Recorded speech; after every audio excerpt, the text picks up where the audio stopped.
Why your calorie deficit might not be working. I've lost 60 pounds in total and I still work out 3 days a week, but I've hit lots of bumps along the way. In this video, I'll share 3 big mistakes that might be stopping your calorie deficit from actually working so that you can fix them and lose fat quicker. I'll break down each mistake and give you a simple plan so you can focus on what works best for you. Disclaimer, this has worked for me, it might not work for you, so just keep that in mind. The first mistake is not tracking butter and oil. It's a very common mistake. I've done it lots of times. Lots of people around me have done it. And here's why that messes up your deficit. You have to track every single thing you eat, even things like butter and oil. I use Lose It, but you can use any calorie tracking app that you have. They all work the same. Extra stuff like oil and butter can add up so fast and you don't even realize it. A spoonful of oil can be 100 calories. And if you make 2 things with 100 calories extra that you didn't track, that's pretty much your deficit gone. And we don't want that because we want your fat loss to stay up to date. I made a small list called oil so you can track the small stuff. O stands for open your app. So when you're about to track your calories and you're about to make a dish,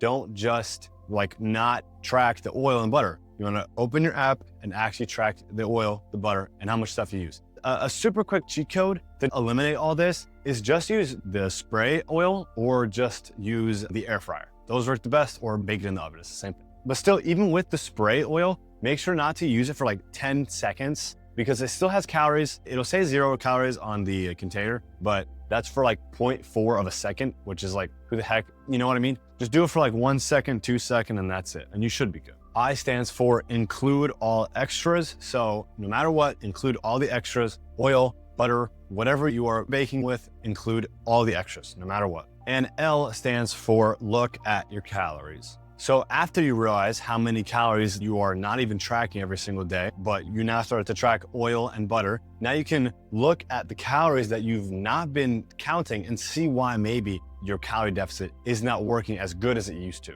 And let's review it real quickly again so that you understand exactly what I mean. So O stands for open your app when you're about to make some food, like with butter or oil, like some eggs. First of all, realize maybe I can just boil them, or if you don't, use the spray. And if you really don't, just open your app and track it. I stands for include all the extras. So no matter what, if you're using butter, include the butter. If you're using oil, include the oil because you'd be surprised. And L, look at the extra calories. Look at how much you've not been tracking and now you realize, oh, that makes sense. I've been tracking the oil, I've been tracking the butter. Now I see why my calorie deficit has stopped working. And here's a personal story to wrap it all up. I used to cook with lots of oil and lots of butter, but I never logged it because I thought it was just too small, to even care about. Then I saw I was adding an extra 300 calories after I went through the oil framework, which I deleted. But when I went through that framework, I was like, okay, at the L, where you look at extra calories, I was like, what the heck? I haven't been tracking 300, 400 extra calories worth of oil and butter. No wonder my calorie deficit isn't freaking working. And that actually kept me not losing weight for months until I started tracking it and then finally dropping my weight. Mistake number 2 is that you're not using a food scale to weigh everything. So like I just said, the second mistake is that you're not using a food scale to weigh everything. And here's why that's a problem. I needed to weigh every single bite that I ate with a food scale to know exactly how much I was eating. I was aiming for 1,800 calories a day, but that doesn't matter. But guessing my portions was just making me way more than I thought. A scale just takes a few seconds and it saves you days, months, and even years of not making any progress because you decided to guess. W stands for weigh every food. No matter what, just take your scale and weigh everything that you're eating. The oil, the butter, the watermelon, the strawberries, just weigh it all so that you know exactly how much you're eating. E stands for even small stuff. Weigh every food, even the small stuff, because if you're not tracking the oil and you're not tracking the butter, you're not tracking the cashews that you're eating, or you're not tracking the dates that you're eating, you will be astonished at how long you will go without losing weight because you're not doing some simple steps like this. I stands for ignore your guess. So even if you're guessing in your mind, just ignore that because it's probably off by millions of calories, who knows? But just use a food scale because it's so much more accurate. And yeah, I for ignore your guess. G for get the right amount. I made sure I was hitting my calorie goal. So just make sure you're hitting the calorie goal no matter what. So yeah, like I said, get the right amount of food. Don't go over by 1,000. Just have, weigh the food. Okay, it's not over by 1 billion. Okay, well, let's eat this. And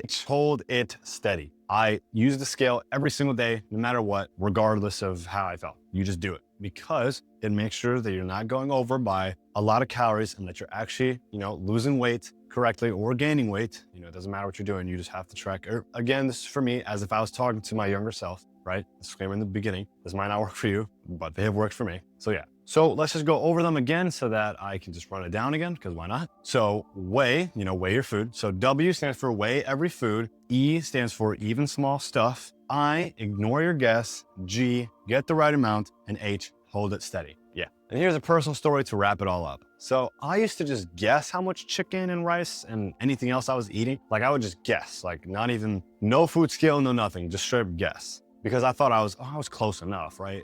Like 300 calories off, that's nothing. But then when I started using a food scale, I literally saw in my eyes, that's how much calories this is? That's how much calories is in this? Like the first time I figured out how many calories was in peanut butter, like a teaspoon, it like broke my heart. But then, like I just said, I solved it and I started using the food scale more often. And just like that, I was actually on my way to losing more weight. And the last mistake is not knowing if your calorie BMR has changed after losing a lot of weight. This is not always the case, but let's walk through it. So when your body loses a lot of weight, you just need fewer calories to sustain your body's energy. An energy calorie, same thing. I learned this the hard way, right? I started my deficit at around 2,000 calories to lose weight. And after losing 60 pounds, I was like, oh, okay, let me just keep losing more weight, right? Like it's gonna work, right? But my body needed a lot less, like 1,800 calories. And if you don't adjust, you might not even be in a deficit anymore. You might just be maintaining, which is the problem for me. Like I maintained at the same weight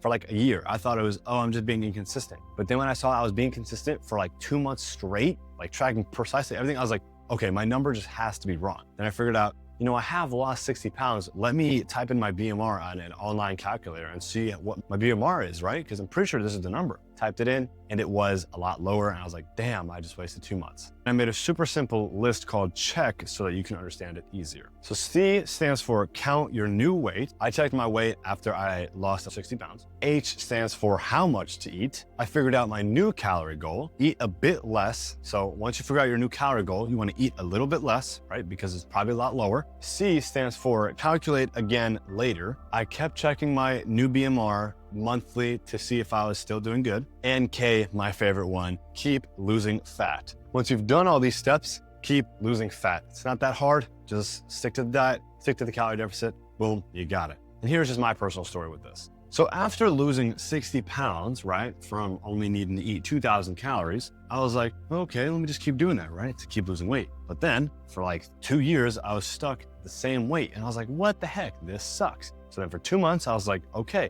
consistent, not gonna mess up at all. Let's see. But then I was like, wait, what the heck? I still haven't lost any weight. I'm still the same. But I didn't know that my body needed less calories because I've lost 60 pounds. So then I had to lower my calories just by a little bit. And then I finally started to lose weight. So if you guys like that video, I really appreciate it if you just subscribe or comment below what I could do better in the next video. I love all you guys, and I hope you guys do awesome in your weight loss journey. I know how freaking annoying it is, but you guys got this. Love you guys. I'll eat out.